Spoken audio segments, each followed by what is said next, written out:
Long before, iron banners rose above the coasts and war drums echoed across the harbors, there existed an unnamed archipelago where scholars did not measure wisdom by stillness. They believed the world was born from motion. The tide advanced and withdrew. The stars turned. Blood moved through the body. Thought moved through the mind. Even silence, they claimed, was only a pause before the next unseen rhythm. Among these coastal scholars, hesitation was considered the oldest fracture in creation. A delayed spell, an interrupted thought. A blade held too long in the hand. Each pause was proof that mortal beings had not yet learned to move with the deeper current of existence. Most accepted this flaw as natural. One scholar did not. He was known only as the listener of tides, a navigator, artificer, and philosopher who studied neither stars nor wind, but the invisible forces beneath action itself. While other sailors mapped reefs, coastlines, and safe passages, he sailed into storms to understand why motion endured when flesh failed. He believed every storm carried memory. Every current carried intention. Every wave was a syllable in a language older than speech. And beneath them all, he believed, waited a vast consciousness, an endless will moving through the ocean, through thought, through power, and through every act that refused to stop. The listener's obsession began with a problem every spellcaster understood. Power was never free. Every incantation carved tribute from the mind. Every working of force drew something from the one who shaped it. The greater the act, the deeper the drain. Wizards could bend flame, command frost, or tear lightning from the air, but each feat hollowed them a little further. Some collapsed after one impossible spell. Some forgot their own names. Some became empty vessels, alive only in body, their thoughts burned away by the power they had forced through themselves. Entire academies had fallen because their masters mistook brilliance for endurance. The listener found this unacceptable. To him, exhaustion was not a law. It was a weakness in the vessel. The mind, he argued, was not meant to contain power alone. It was meant to channel something greater, just as a riverbed did not create the river, but gave it direction.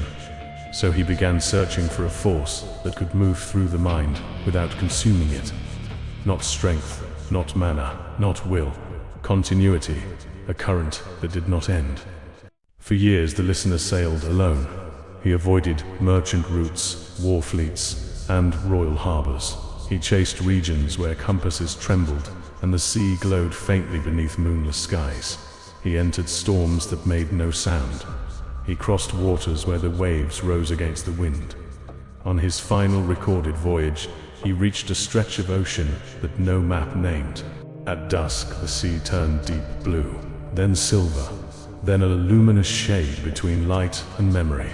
The water did not reflect the stars. It seemed to contain its own sky beneath the surface. Then the storm arrived.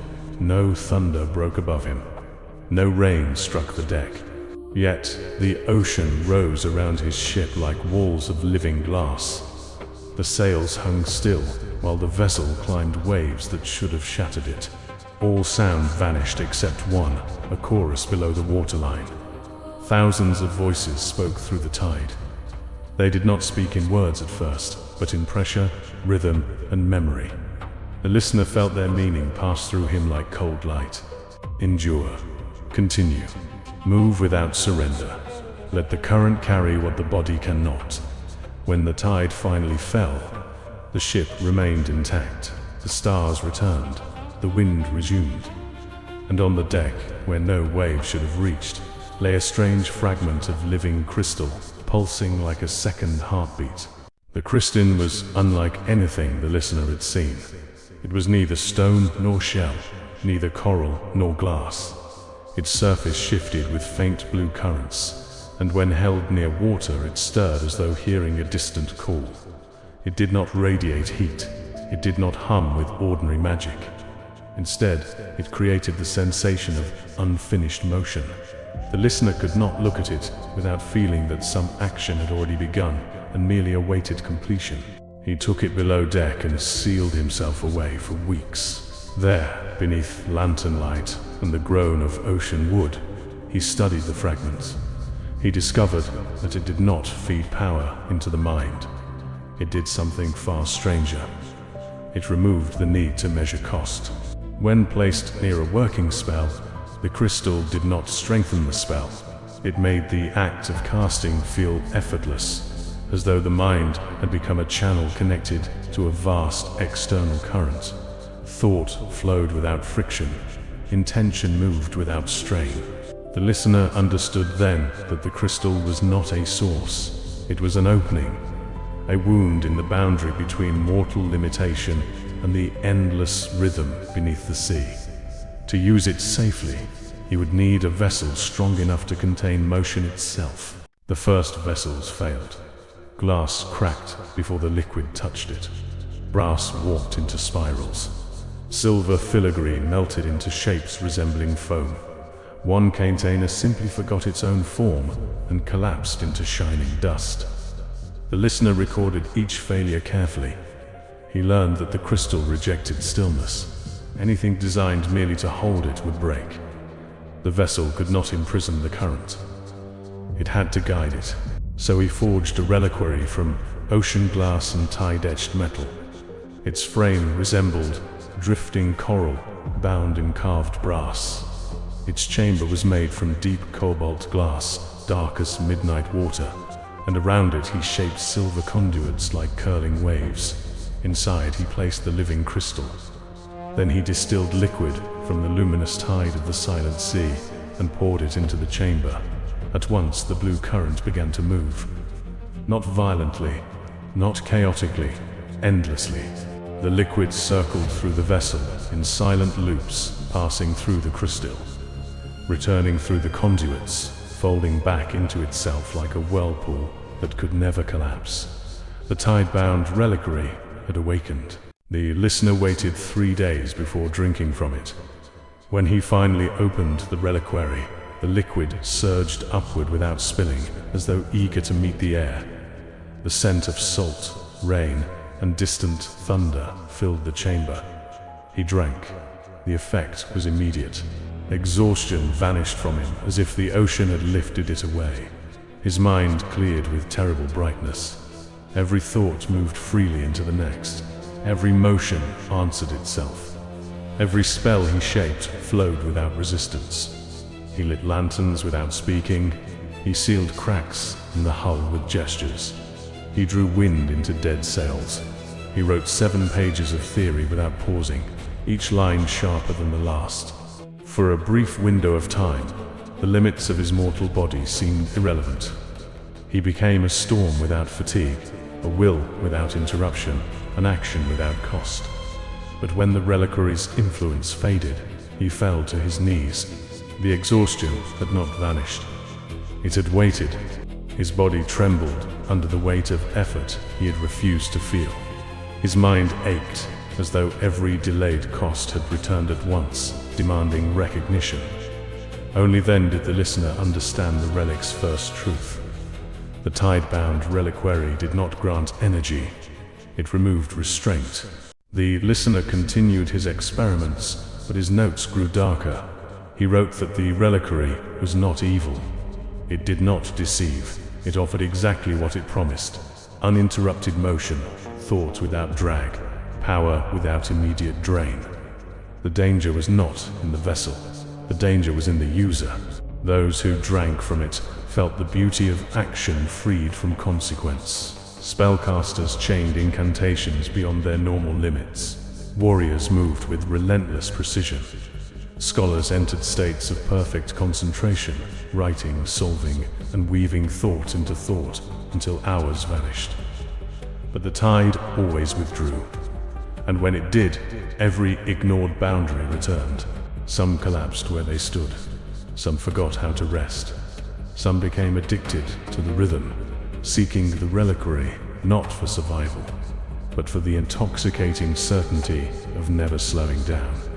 The listener tried to warn them. Power without pause, he taught, was not freedom. It was debt delayed. The ocean could carry a ship across impossible distances, but it could also break the shore that trusted it too completely. In the final year of his life, the listener changed. He spoke less to other scholars and more to the sea. He spent long nights standing on the deck with the reliquary in his hands, watching the liquid swirl in answer to waves no one else could hear. Some claimed he had discovered a deeper current. Others believed the relic had begun calling him back to the silent region where he first found the crystal. His last voyage began beneath a sky without stars. Witnesses saw his ship leave harbor with no crew aboard. Its sails unfurled against the wind, and the hull moved as though drawn by a current beneath the surface. 3 weeks later, the ship was found drifting far beyond charted waters. The sails were torn. The deck was soaked with salt. The captain's cabin was empty. No body was ever recovered.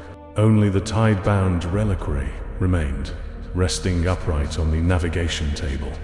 Its blue liquid moved in slow, patient circles, though the sea outside lay perfectly calm. Beside it was the listener's final inscription: "The tide does not tire. The shore does." After the listener's disappearance, the reliquary passed from hand to hand. Battlecasters sought it before desperate sieges, hoping to unleash spell after spell without collapse. Duelists carried it into impossible contests, chaining strikes with inhuman rhythm. Scholars used it to complete forbidden calculations before their minds could fail. Each bearer believed they were different. Each believed they would master the tide. For a time, many did. They became legends of unstoppable momentum. They turned battles, escaped ruins, completed works that should have taken lifetimes. Their actions blurred into sequences so fluid that witnesses described them not as people, but as currents wearing human form. Yet nearly all paid the same price. When the reliquary's gift faded, their bodies remembered every motion. Their minds felt every thought they had forced forward. Some survived and became wiser. Others reached for the vessel again before they had recovered. The wisest learned restraint. They drank only when survival demanded it. They acted with purpose, then stopped before the tide taught them what drowning meant. The foolish drank for the feeling, and the tide welcomed them. The Tidebound Reliquary still moves through hidden markets, wrecked temples, private collections, and the hands of wanderers who swear they found it washed ashore after storms. Its frame remains unchanged, coral-like brass, silver wavework, and cobalt glass glowing with a deep inner blue. The liquid within never settles. Even in silence, it swirls as though listening to distant waves beneath the world. Those who carry it feel the same certainty. For one brief moment, the body's limits can be forgotten. The mind can become a channel. Every spell can flow. Every action can continue. Every hesitation can be erased. But beneath that promise waits the older truth the listener learned too late. The reliquary does not belong to its bearer. It belongs to the tide. And the tide is vast, patient, and endlessly hungry for motion. So when the vessel is uncorked and the blue current rises toward the air, it whispers the same temptation to every desperate hand. What would you become if nothing ever slowed you down?